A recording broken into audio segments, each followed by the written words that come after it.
Hi, everybody, and welcome to the Irish Hypnotherapy Conference Podcast, a series that is meeting all the speakers of the Irish Hypnotherapy Conference in 2024, and we're discussing all things hypnosis. So today we have Rob De Groof. Morning, Rob. How are you? Good morning. Fine. All good here. Apart Very from the good. weather. Oh, well, Yeah. I it's guess it's the same in Ireland, probably. Yeah. it's always like that. You're used to It's it. yeah. Rob, you're going to be in Dublin in April, and just to give people a bit of background about yourself, do you want to go through your career and how you got into hypnosis? Yeah. It's actually a funny story. I was in entertainment for many years.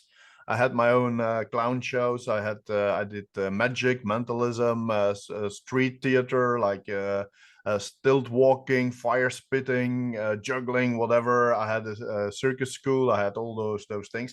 So at a certain moment in time, I had 40 freelance artists working for me. So I was organizing gigs all around the Netherlands and Belgium. I live in Belgium, but we also work a lot in the Netherlands because of the same language thing.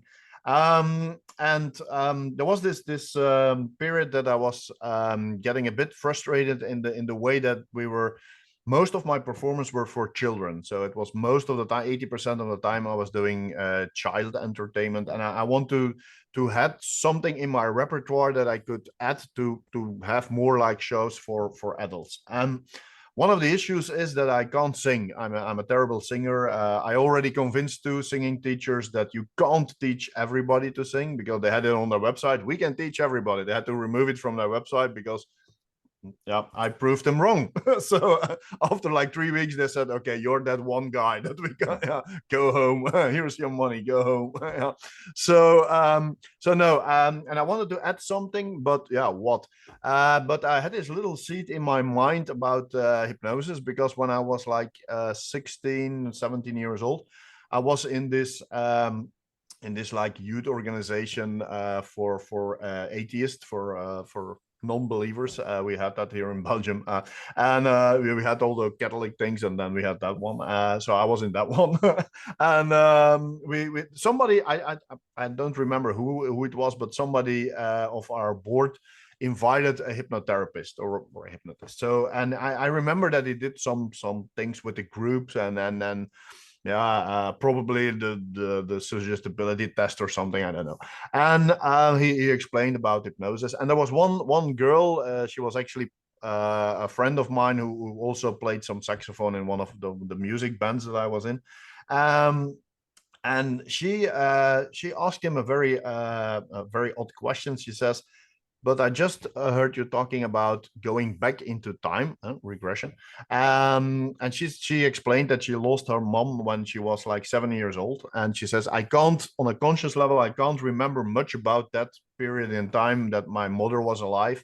Can you hypnotize me to go back to that time? And he said, yeah, I can, but I'm not sure it's very good in this setting because with everybody watching. And she said, but they're all friends of me. I don't mind it. Just do it.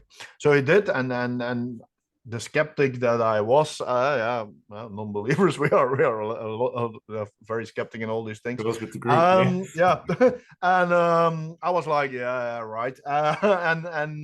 But her older niece was with her, and she was like 5, 6, 7 years older. So she had more conscious remembrance of that period that the mother was still alive. And she said that everything that she was explaining or reliving in the regression, that was actually true. That happened actually like that. And she said, yeah, I remember that situation. So there was a little seed in my mind. And then I saw this hypnotist working on a entertainment fair where I was also having a booth with my business, and then I started looking around for trainings, and I couldn't find anything that appealed to me in Belgium or the Netherlands. And then all of a sudden, like it was meant to be, like many things are, of course. I got an email from a magic shop in the Netherlands where I was buying a lot of stuff. And they had this evening information session or workshop with a Mexican hypnotist. who lived in the Netherlands and who had some things on television. So I gathered with a few of my freelance workers, and we drove that evening to the Netherlands. And there everything started, because there were a lot of other people from Belgium, and he said, oh, but we have this meetup group with people who are interested in hypnosis. And then things like that started. So at that moment in time, my only goal was to become an entertainment hypnotist. I just show hypnosis, street hypnosis, and things like that. But then I started working together with that Mexican guy. I had some DVDs that I bought, some books that I was reading. And then I start doing some street work, and just fooling around with people, with my artists was great, because I had a lot of people that I can practice on. But then at a certain moment in time, one of the guys that I met there, he called me and he said, hey, Rob, I bought these DVDs from a guy called Jeffrey Stevens, and this is something for you. And I said, oh, what is it? Stage or street? He said, no, this is change work, therapy. And I said, I don't want to be a therapist. I don't want to do that, because in my mind, it was like people are coming in and they have to tell their entire story and everything, what happened in the past and all their shit spreading on me. I was like, no, that's not for me. And he said, yeah, but you have to watch these DVDs, because this is no nonsense hypnosis. It's written for you. This is for you. I said, okay, I will give it a go. And I start watching the DVDs. And after like a few hours watching, I was like, maybe this can be something for me. And I remember that I went to my staff at that time, my secretary and my technical guy. I said, hey guys, I don't want to be disturbed for the rest of the day, because I want to continue watching this training, this DVD. And then at that time, I already realized that you can't become a good hypnotist if you don't hypnotize a lot of people. I don't believe in reading many books and things like that. No, see the people, hypnotize the people, work with the people. But in Belgium, it's not that easy to get a lot of gigs in entertainment hypnosis. First of all, it's illegal in Belgium. When we follow the law exactly, we actually can't do it. But we do it anyway. We are Belgians. We are built like that. Inventive ways around it, and not that we're encouraging law breaking by any means of the imagination. No. But yeah, there's always a backdoor in Belgium. Yeah. So no. So but the biggest issue in Belgium is we have 11 million people and we have 3 different languages. So we have 60% Dutch speakers, then we have like 35% French speakers, and then we have like a few German speakers. But the biggest issue, where is the money for show hypnosis in the company world? But a lot of these companies, I knew from my past as a clown and a magician, they ask for, hey, we have people speaking like they have this staff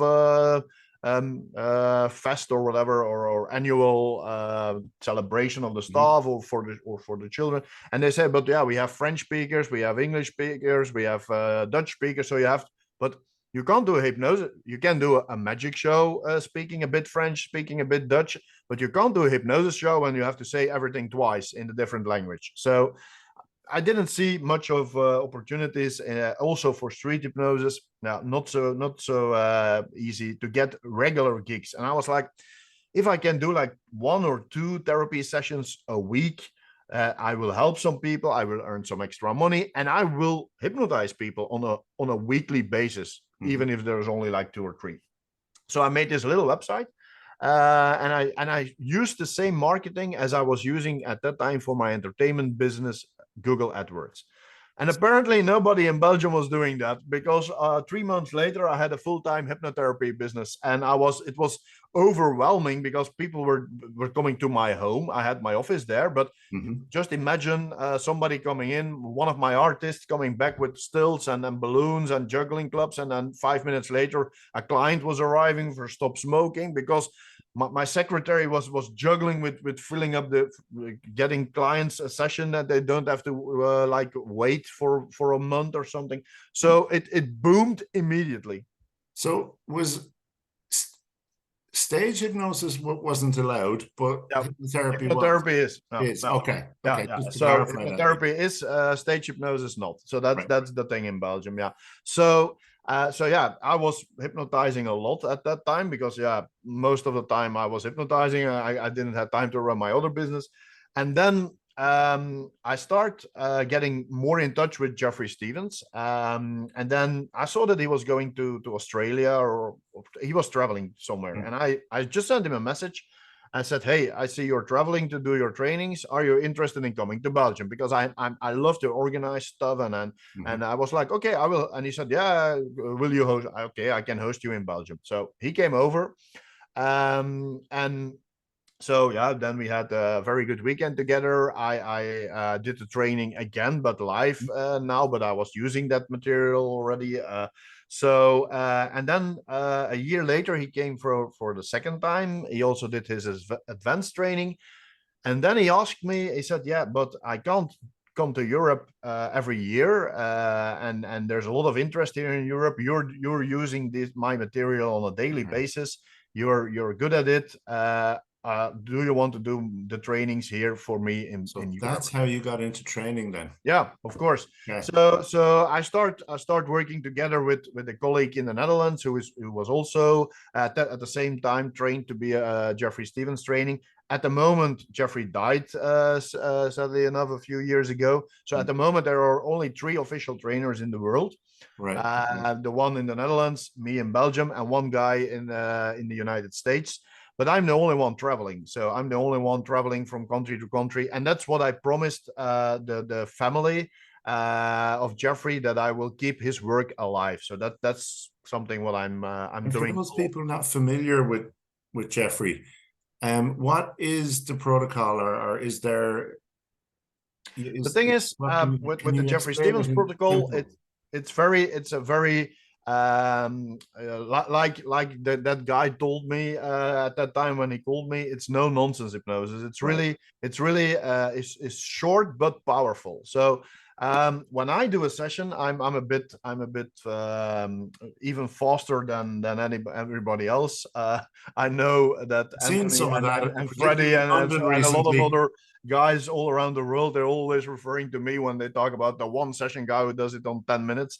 So but when Jeffrey does or did a session that way, when my students do it, when my therapist, I have a team of therapists working for me, when they do a session, it's around 15 to 18 minutes maybe. When I do the session, it's 8-9 minutes. It depends a bit on how you hypnotize, of course, and I'm a fast speaker.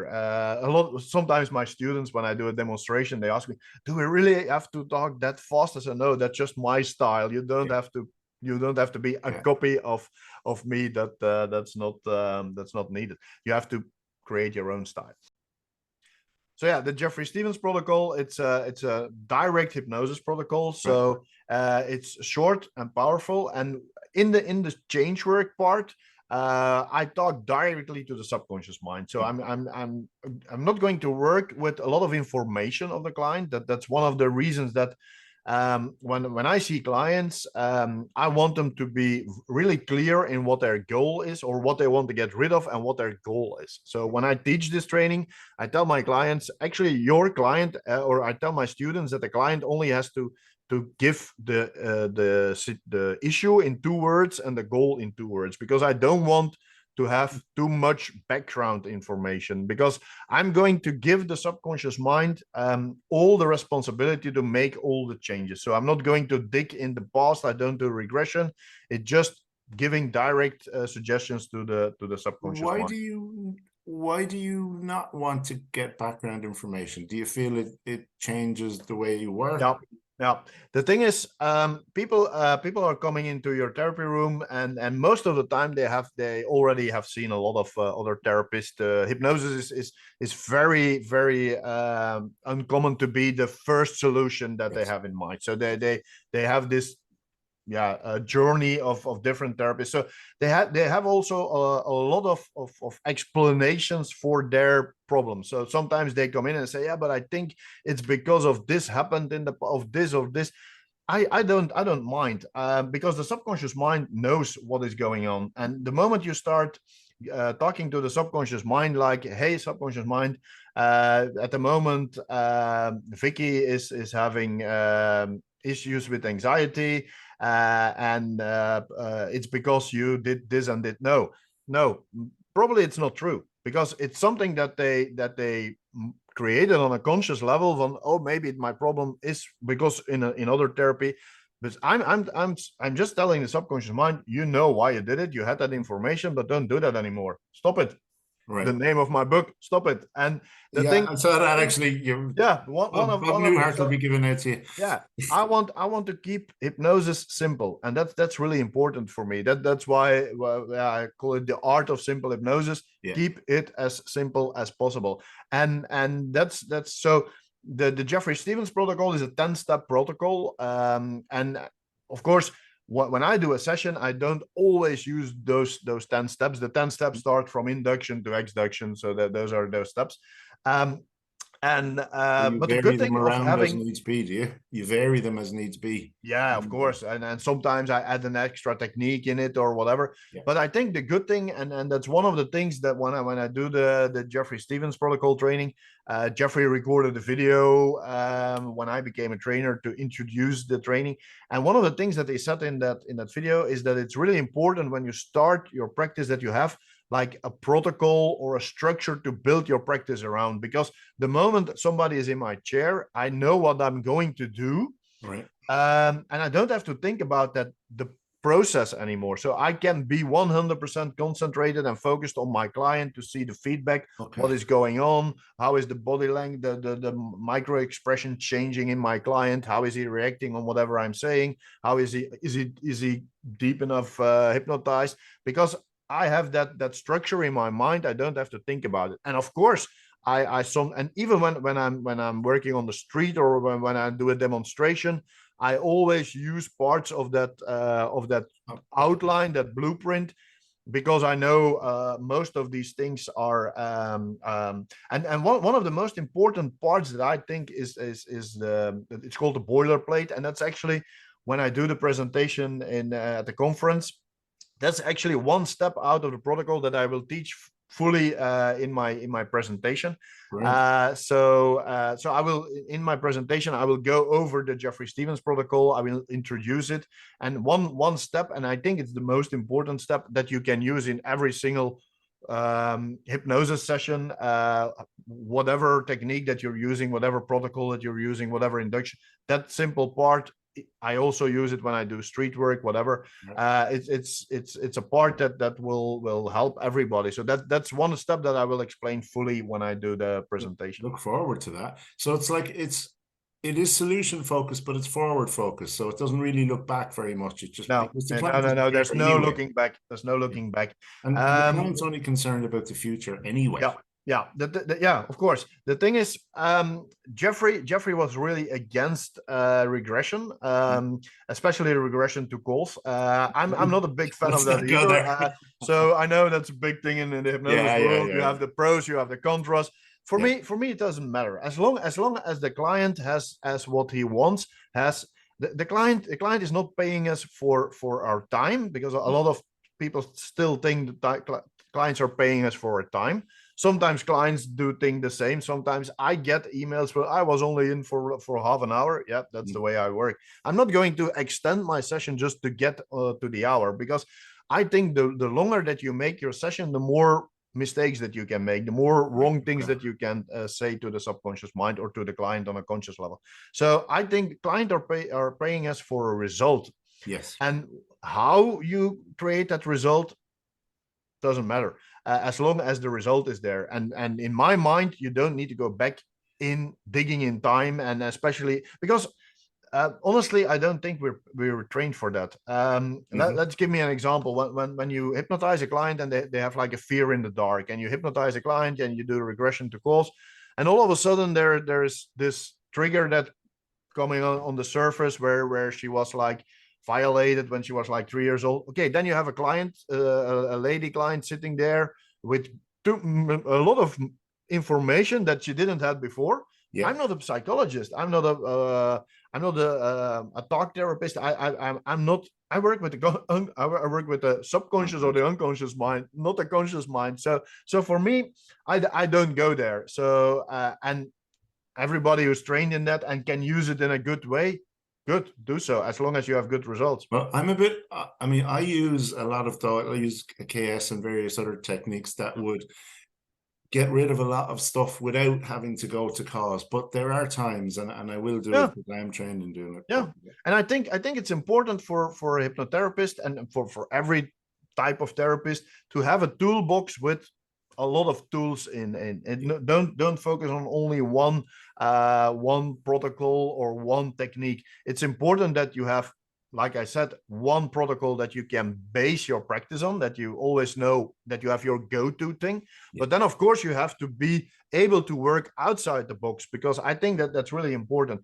And of course, and don't be limited to one type of the same. Don't be limited to regression to cause. Don't be limited to direct hypnosis. Have a lot of things in your toolbox and combine them and create your own style. I think that's one of the most important parts. And the other thing is every client is different. So yeah, of course, you can't always use the same. It's a good thing, because otherwise we just can record a session and do it. Absolutely. Because you also are a trainer for Sheila Granger, Bob Burns, and the Dave Ellman Institute. Correct. Well, at the moment, my business is like this, that I have a team of therapists working for me.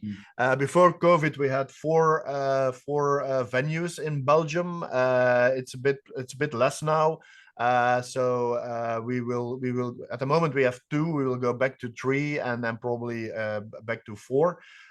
We also have online sessions now. That's one thing that changed after COVID, that also the people in Belgium start getting to use online sessions. But I don't see clients on a daily basis anymore, because I want to stay in touch with the therapy room. I don't want to become the trainer that didn't see a client for like 10 years. Yes. So there are some out there, but I don't want to do that. I don't want to do sessions on a daily basis anymore. But I still want to be in touch with the therapy room. So I see like 2-3 clients a week. The last 3 months, a bit more, because one of my therapist was on the maternity leave, so I had to take over a few of her clients. So I was seeing a lot more clients. But most of the time, I'm running the business with a team of therapists, and in different venues, there's a lot of running the business. I also take all I also do the trainings. So I do my basic hypnotherapy training, and then of course the Jeffrey Stevens protocol, virtual gastric band, the Swan, things like that. So I really love to travel. I go to a lot of conventions. I do trainings abroad.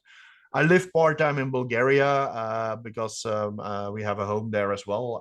So I'm commuting between 2 countries. So I work a lot online. So yeah, that's most of the things that I do. And we met in London recently, obviously at the UK convention.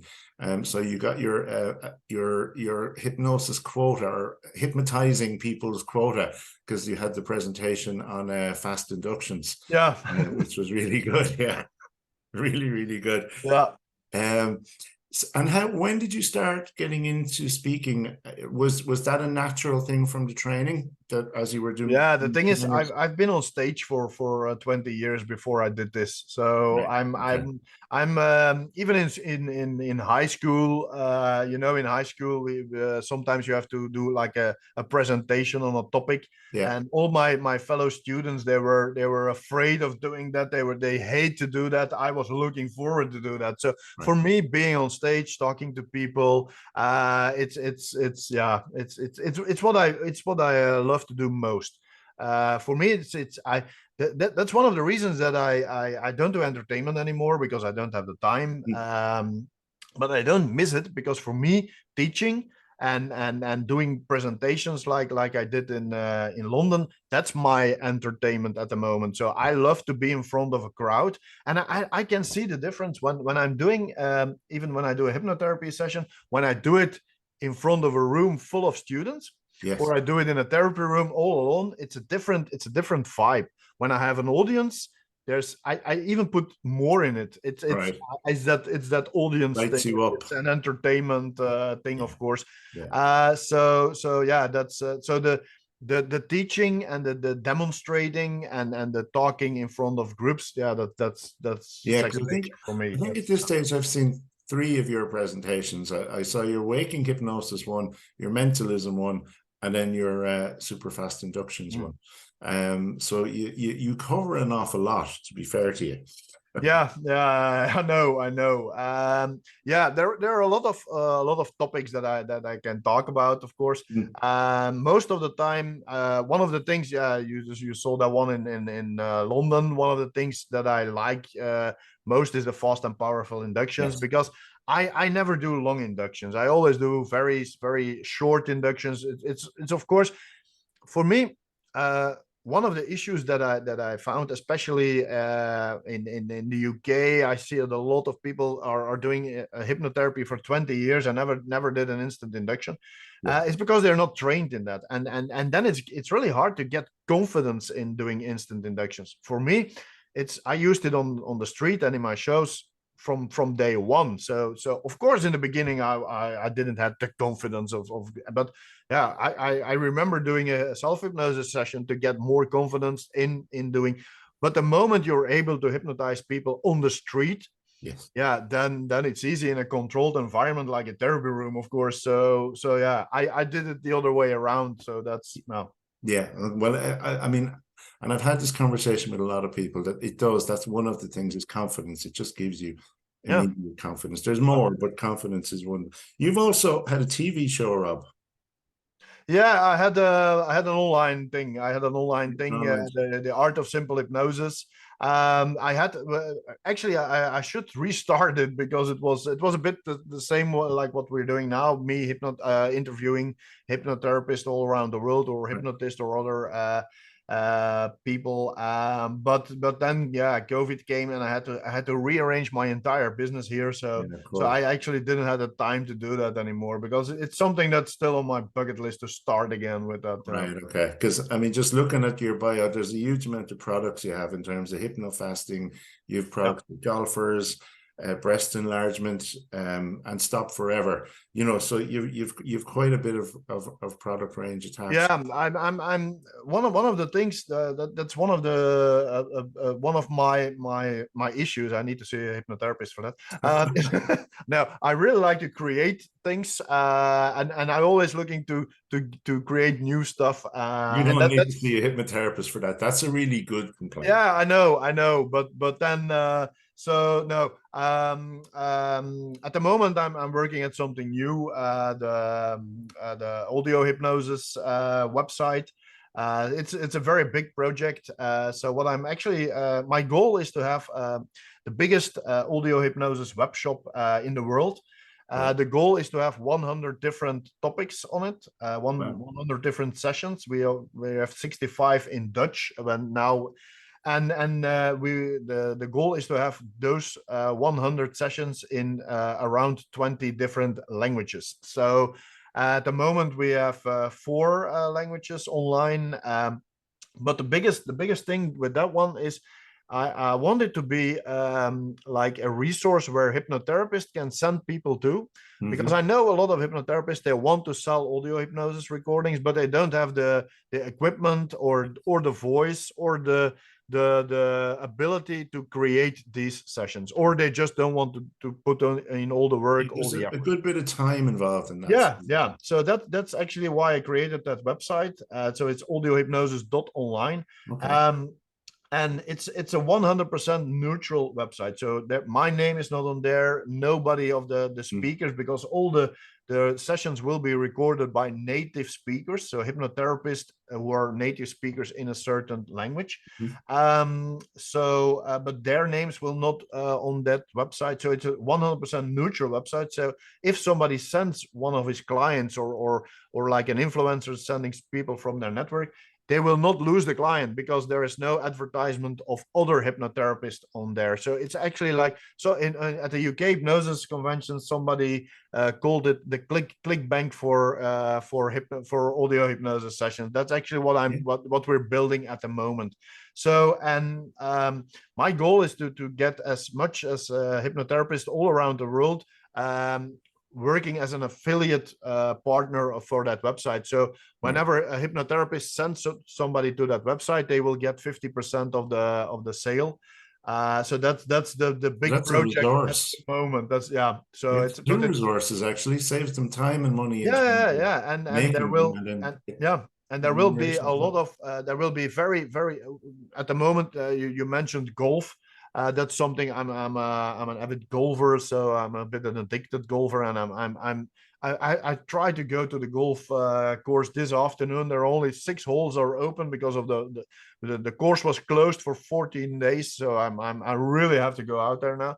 So one of my goals is to work with golf players a lot. I work with golf players here now, but my actual dream, people, and you need dreams. My dream in hypnotherapy is to work with with a golfer who is on the tour. That's one of my dreams.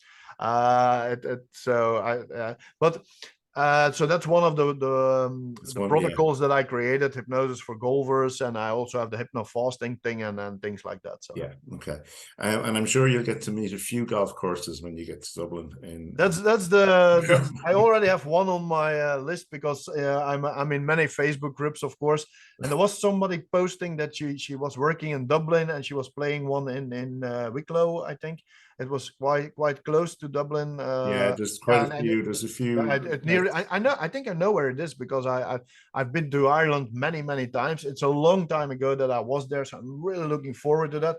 So I'm probably going to arrive in Ireland like 1 week and a half before the convention to play some golf, to do some sightseeing there, drink some Guinness, of course. Alcohol free at the moment, but maybe till then I start drinking the regular one again, the real stuff. No, we will see. Yeah, but I'm really looking. And I think I know the one you're talking about. In Wicklow, yeah, it's famous. Just one of the things that you mentioned as we were talking earlier was about, how hypnotherapy tends to be one of the lesser therapies, as in for people to come to by the time someone arrives at it.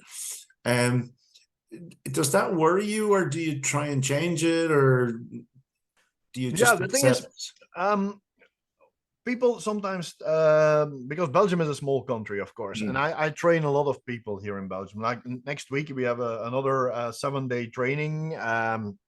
28 new hypnotherapists will end that training, so 28 possible hypnotherapists, of course. Every trainer knows that not every single one will start a hypnotherapy business. A lot of them are just doing it out of interest and they never start. Yeah. And sometimes people, they tell me, yeah, but you're in a very small country and you're training so many people, so you're creating your own competition. Okay, there's a truth in that one. But I think the more hypnotherapists there are, the more good hypnotherapists there are, the more people will get good results with hypnosis. The more people will talk about hypnosis, the more people will consider hypnosis as a solution for their own issue.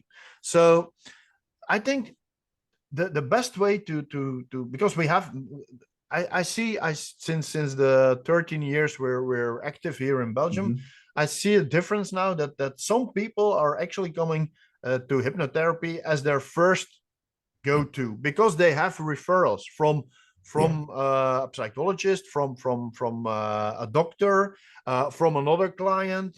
So it's changing a bit. But I think the more people are getting help with hypnosis, the more people will talk about it. Of course, it depends on what issue it is. When you help somebody with erectile dysfunction, they will not tell it to all their friends, of course.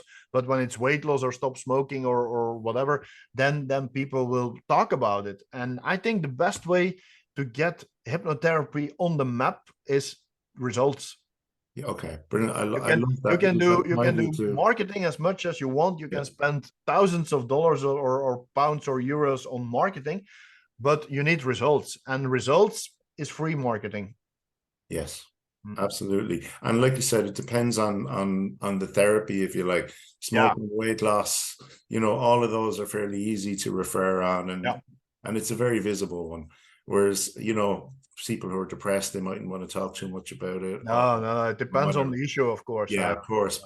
And do you liaise with the medical profession, or do they just hear about you from people? We have a few that one of my therapists, she has very good connections with a lot of but in the beginning when we started, I wrote letters. It was still letters. It was not email at that time. I just did it, I think, with a physical letter, I think, to all the GPs in around 20 kilometers from my town. And some of them are still referring people here. Really? So yesterday I had somebody who I was just working here on the office. There was no therapist working here in this office yesterday, and we got a call from somebody, and she says, "Yeah, I'm leaving for France, but I want to stop smoking today." I said, "Yeah, okay, she can come." I was not. I was wearing my jogging pants. I was like, okay, if she doesn't care that I'm just dressed really casual. She said, "Oh, it doesn't matter." And she said, "Yeah, she was referred by a doctor that I never heard of." Okay. But a lot of times, what happens, especially with things like stop smoking, a doctor tells to his patient that he needs to stop smoking. A few weeks later or a few months later, they have another visit at the doctor and say, I stopped. Well, what did you do? I went to that hypnotherapist over there. Okay. Cool. The next patient that the doctor wants to stop smoking, he will tell them about that if he's a bit open to Yes. and I think there is I don't know how it is in Ireland, of course, or in other countries, but I see here in Belgium, especially the younger doctors, a lot of them are open to the more alternative ways of getting people rid of issues. And one of the other things is, and that's one, it's a bit an issue at the moment, that's why we're expanding our staff with a psychologist, because we have this long waiting lists in Belgium at the moment for psychology and psychiatry, Yeah. or getting. So sometimes we get people with issues or a bit too much for just one hypnosis session. So that's one of the issues that we have at the moment, because people are so looking for solutions. Yeah. And when you have waiting lists, sometimes then they say, okay, let's go for something else where we can go a bit quicker or with a faster solution. So I think it's the more people talk about it, the better. And actually, even just as you're saying it there, you know, it's the evidence from the client that's informing a doctor. So that's a referral, a secondary referral almost. But yeah. That's the best. Yeah. Actually, that's the best thing, because we can. I sometimes I'm asked to do a presentation for a group of doctors or dentists, or I did one for for 25 psychiatrists. I always have difficulty saying that word in English. Okay, so for those guys. So that's also a good way, but of course then it's just you talking about results. But Yes. when one of their patients talks to the doctor about the result that he got, the doctor can sometimes I had this doctor in a town nearby. She had this 17-year-old guy, and he had this anxiety, and she did a lot of things with him. She sent them to me, or the parents made an appointment. He went back to the doctor, and from then on, she also did herself came to me for one of her issues. So yeah, That's just evidence. yeah, That's that pure that's evidence. that's evidence That's from their brilliant. patients. That's what you need. That's brilliant. And what is it that you enjoy about being a hypnotherapist? Oh, what I like is to see the quick change that you can make in somebody, and the the good thing at the moment is that I'm working with a team, and I have I apart from the last 3 months, but I have the opportunity to actually do the sessions that I like to do. Wow. That Okay. that's the benefit that I have by just running the business. And so at the moment, my the thing is, I like to work with sports people, because they come into your office with a positive goal in their mind. When sometimes people, like you say, the ones with phobias or depression or weight loss, they come with a negative attitude. Sometimes they say, I have this issue and I don't know, and the way. But a sports people, athletes, they come and they say, I'm good at it, but I want to be better. And it's a different vibe, and that's something Yes. that I at the moment I really like to work with. I also, not only because a lot of time it's only called sport hypnosis, but actually sport hypnosis you can use for performers as well. So I work a lot with performance. I have that background in entertainment, of course. Yeah. A few days ago, I did a session with a singer. She sings professionally in a choir, but the moment that she has to sing solo, she just shake out of her pants and of anxiety, stage fright, and whatever. So that's and then the moment then you get that call or that email on, hey Rob, the performance went great, or hey Rob, I played a magnificent golf round, I won a tournament. Yeah, that's great. Of course, that's really amazing. You also mentioned in the midst of all that self-hypnosis, so that's something you do? I use self-hypnosis for myself, for yourself. course, yeah. We have a self-hypnosis training here, and I also created this advanced self-hypnosis. It's actually, and I teach it to all my students. So at the end of their training to become a hypnotherapist, they can be their own hypnotherapist as well, because I think it's most of the time when I want to do change something with myself, I create my own sessions. I just make a recording with my own, with the Jeffrey Stevens protocol most of the time.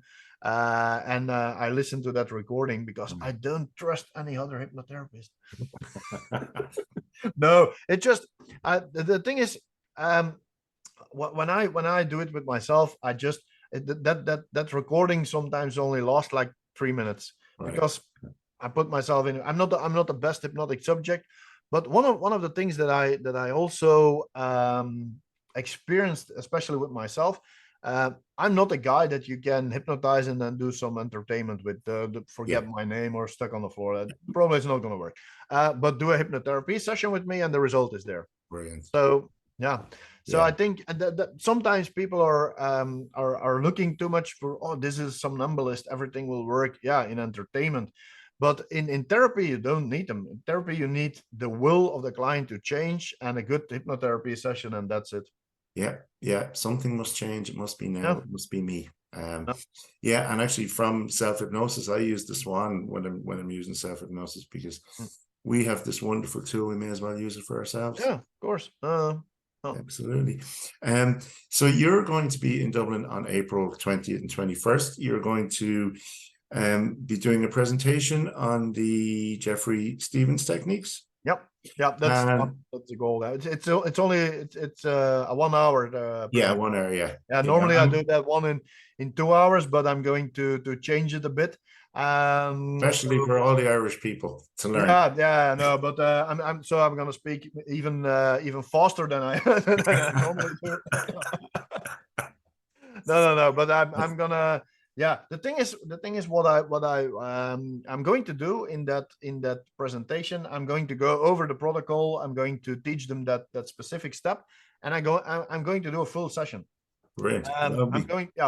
So I'm going to ask somebody out of the audience, preferably some issue that I never worked with, because I have this very this library with video sessions, and I want to add it. I always want to add sessions, because there's no use in having 20 stop smoking sessions in that library. Absolutely.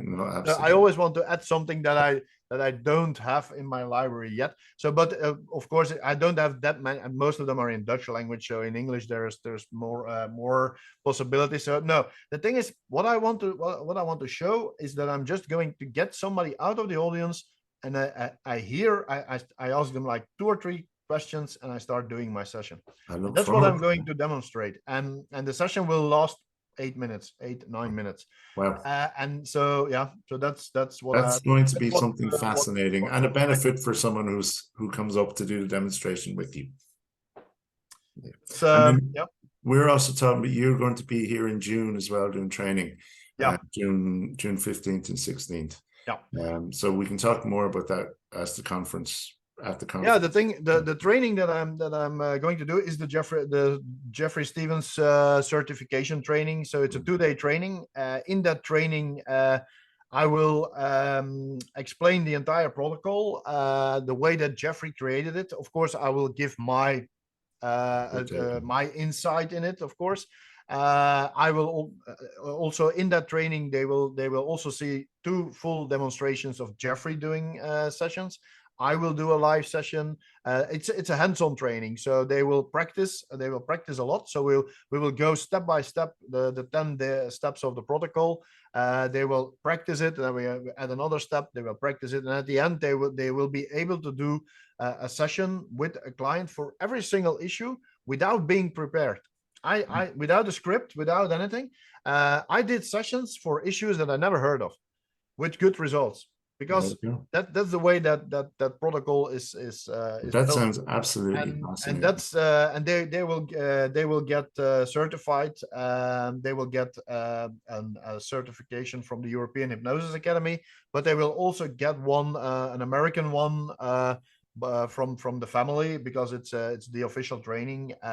And they will get I don't have, do I have one here? No, I don't have one here. They get a certified Jeffrey Stevens hypnotist pin. Very nice. Yeah, they can very proud. Nice. And I did forget to mention, in the midst of all of that Rob is the owner and lead trainer of the European Hypnosis Association Academy. Sorry. Academy. Yeah. There you go.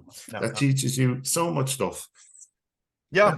That's Thank you. Actually my biggest my biggest goal is to keep, and that's what I promised the family. I want to keep his work alive, because his son at the time that Jeffrey died, I think Jeremy was like 25 years old. He was like, Rob, I'm not going to do this. Can you do that? I say, okay. I'm really I like to travel, so that's my goal for the future, traveling around the world, teaching this stuff, and of course my own stuff. And that's what I love to do. And don't forget playing golf, Rob. No. I always combine it with playing golf. Rob, that's been wonderful. I'm looking forward to it, because I'm not familiar with it either, and I would love to see it in action. So we'll see it at the conference in April, and we'll meet. You will be there, and you'll be there all weekend. So conferences are wonderful for people to connect, and I love it. I really enjoyed the few days in London, and it was just meeting so many different people and conversations. I think that's the most important part of conferences. I think conferences are good. The presentations are great, but connect with people in the hallway, connect with people at the bar. Because that's actually the biggest value of a convention. You will meet new people, and you will get the ideas that I got after conventions there. I once made a mistake going to the UK hypnosis convention, and 2 days later I left for a 3-week holiday in Thailand.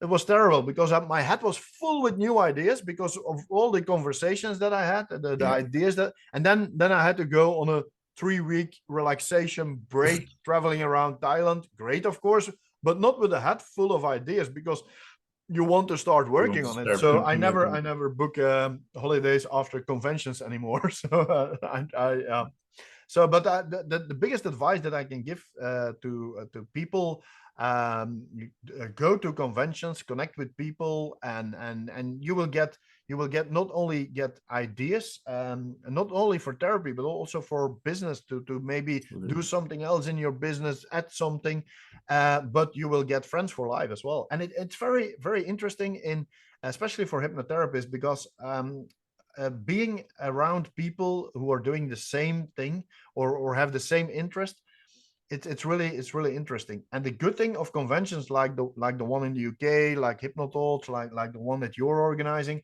it's not organized by a school. It's not organized by, because some of the conventions, it's organized by a school. All the presenters are from the same school, and they talk about the same thing. That's I think it's good that sometimes in a convention like the ones that we are going to, it's that in some room you hear somebody talking about, this is the way you have to do it, and in the other room somebody is telling the opposite of it. Absolutely. And I think that's good. I think that's how you can evolve as a hypnotherapist. Of course, you as a attendee or as a student, you have to look at it from a distance and create your own stuff. from all the little bits that you get, and that resonates with you. Because sometimes I go to a lecture and I see, or I read something, or I watch a video, and I said, this is great, but it's not for me. Give me a good example. Simpson protocol. We do the trainings here. It's another trainer. It's Christoph, the Ines trainer here in Belgium. He does his training here in my school. I have one of my therapists trained. I'm also trained in that protocol. One of my therapists is using it on a daily basis because it's a great protocol, but it's not for me. It's not my style. Yeah. But it's great. We take what's right for us. Yeah, of course. And we see so many different ideas. And conventions are a great thing to get snips out of little bits out of protocols or ideas or schools. And then you say, oh, maybe this is something that I can. And absolutely. That's great. And of course, the other thing is that like every hypnotherapist needs to know how to hypnotize, needs to know how to do their job, but they also need to know that it's a business. Conventions tend to bring those two things together. I think that's one of the biggest issue at the moment, that a lot of and it's not only with hypnotherapists, but a lot of therapists, they are afraid of doing business. And you have to be an entrepreneur at this period in time. It's not like you just create a website and then sit waiting on the phone or on your email inbox until the first appointment is booked. That we don't live in a time like that anymore. No, you have to be a bit more active on also on marketing but as I said before, you can have the best marketing you want, but results is the best marketing. But of course, you need clients to get results for. Yeah, absolutely. But the fact that more hypnotherapists are practicing, they're more skilled, results are getting better. So therefore, it's an advertisement for the whole profession. Well, thank you so much. I really enjoyed it. I enjoyed it. And we will see you in Dublin on April 20th. I will be there for sure. Thank you so much. And to everyone who's watching or listening, wherever you are and whatever time of the day it is, I wish you a wonderful rest of the day. Thank you.